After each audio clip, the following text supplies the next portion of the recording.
Alright, Chapter 3. Lucy ran out, Edmund and the wardrobe. Lucy ran out of the empty room into the passage and found out the other three. "It's all right," she repeated. "I've come back." "What on earth are you talking about, Lucy?" asked Susan.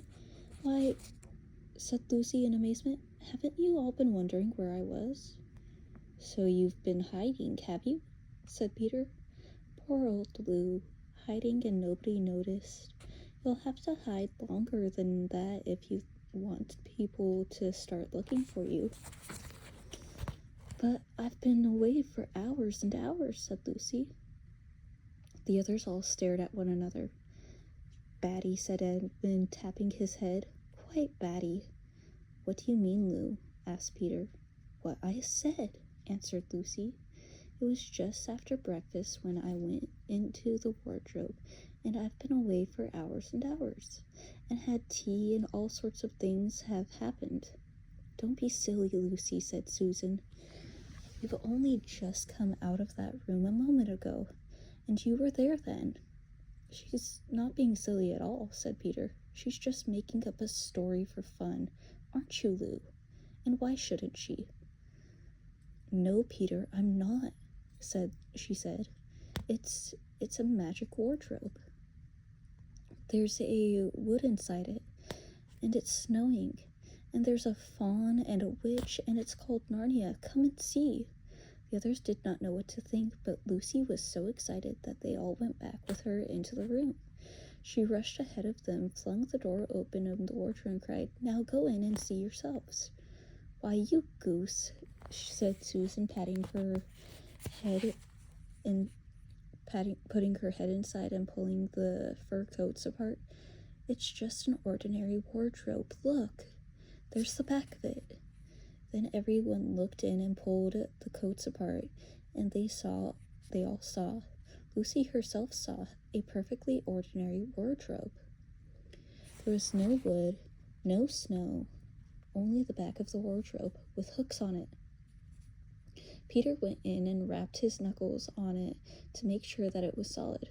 "A jolly good hoax, Lou," he said as he came out again. "You really have taken us in. I must admit we half believed you." "But it wasn't a hoax at all," said Lucy. "Really and truly. It was all different a moment ago. Honestly it was. I promise." "Come, Lou," said Peter. "That's going a bit far. You've had your joke. Hadn't you better drop it now?" Lucy grew very red in the face and tried to say something, though she hardly knew what she was going to try and say, and burst into tears. For the next few days she was very miserable. She could have made it up with the others quite easily at any moment if she could have brought herself to say the whole thing was only a story made up for fun. But Lucy was a very truthful girl, and she knew that she was really in the right, and she could not bring herself to say this. The others, who thought she was telling a lie, and a silly lie too, made her very unhappy. The two elder ones did this without meaning to do it. Edmund could be quite spiteful, and on occasion he was spiteful. He sneered and jeered at Lucy and kept on asking her if she'd found any other new countries and other cupboards all over the house. What made it worse was that these days ought to have been delightful. The weather was fine, and they were out of doors from morning to night, bathing, fishing, climbing trees, and lying in the heather. But Lucy could not properly enjoy any of it, and so things went on until the next wet day. That day, when it came to the afternoon, and there was still no sign of a break in the weather, they decided to play hide and seek. Susan was it. And as soon as the others scattered to hide, Lucy went to the room where the wardrobe was. She did not mean to hide in the wardrobe, because she knew that would only set the others talking again about the whole wretched business, but she did want to have more look inside. For by this time she was beginning to wonder herself whether Narnia and the Fawn had not been a dream.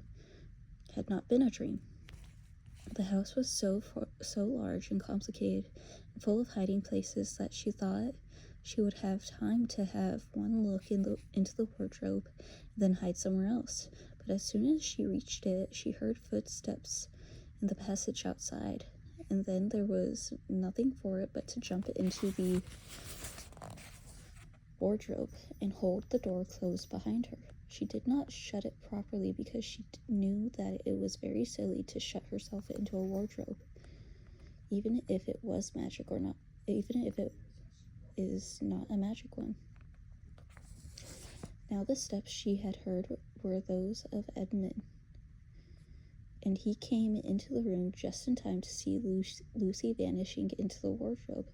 He at once decided to get into it himself, not because he thought it was a practically good place to hide, but because he wanted to go on teasing her about her imaginary country. He opened the door. There were coats hanging up as usual, and the smell of mothballs and darkness and silence, and no sign of Lucy. "She thinks I'm Susan, come to catch her," said Edmund to himself. "And so she's keeping very quiet in it. There's at the back." He jumped in and shut the door, forgetting what a very foolish thing it is to do. Then he began feeling about for Lucy in the dark. He had expected to find her in a few seconds and was very surprised when he did not. He decided to open the door again and let in some light, but he could not find the door either. He didn't like this at all, and began groping wildly in every direction.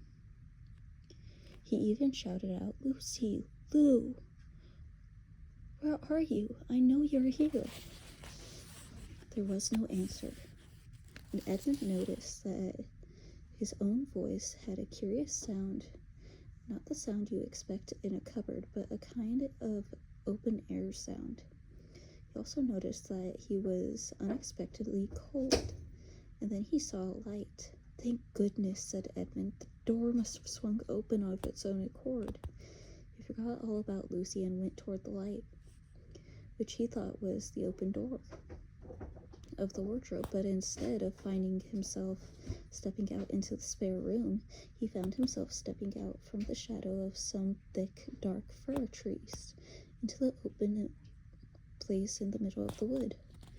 There was a crisp, dry snow under his feet, more snow lying on branches and of trees. Overhead, there was a pale blue sky, the sort of sky one sees on a fine winter day.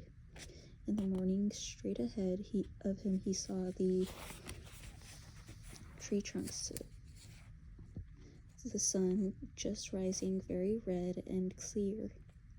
Everything was perfectly still, as if he were the only living creature in that country. There was not even a robin or a squirrel among the trees, and the wood stretched as far as he could see in every direction. He shivered. He now remembered that he had been looking for Lucy, and also how unpleasant he had been to her about her imaginary country, which now turned out not to have been imaginary at all. He thought that she must be somewhere quite close, and he shouted, "Lucy, Lucy, I'm here too. Edmund." There was no answer. "She's angry about all the things I've been saying lately," thought Edmund, and though he did not like to admit that he had been wrong, he also did not much like being alone in this strange, cold place, quiet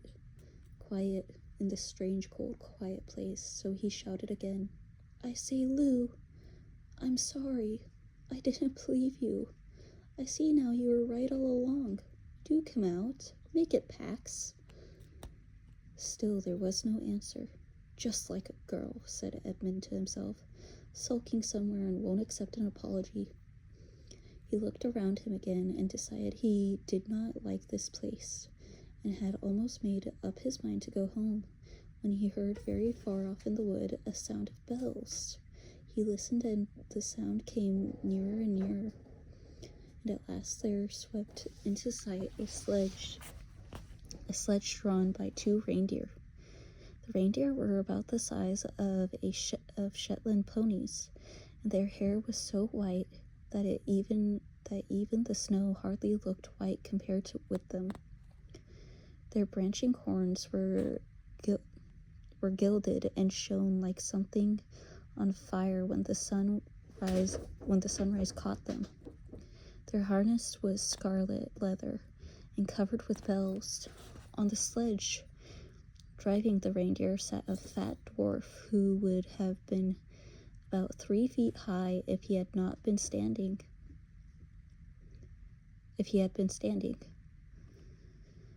He was dressed in polar bear's fur, and on his head he wore a red hood with a long gold tassel hanging down from its point. His huge beard covered his knees and served him instead of a rug. Behind him, on a much higher seat, in the middle of the sledge, sat a very different person, a great lady, taller than any woman that Edmund had ever seen. She also was covered in white fur up to her throat and held a long, straight golden wand in her hand, and wore a golden crown on her head. Her face was, that's the image they provide.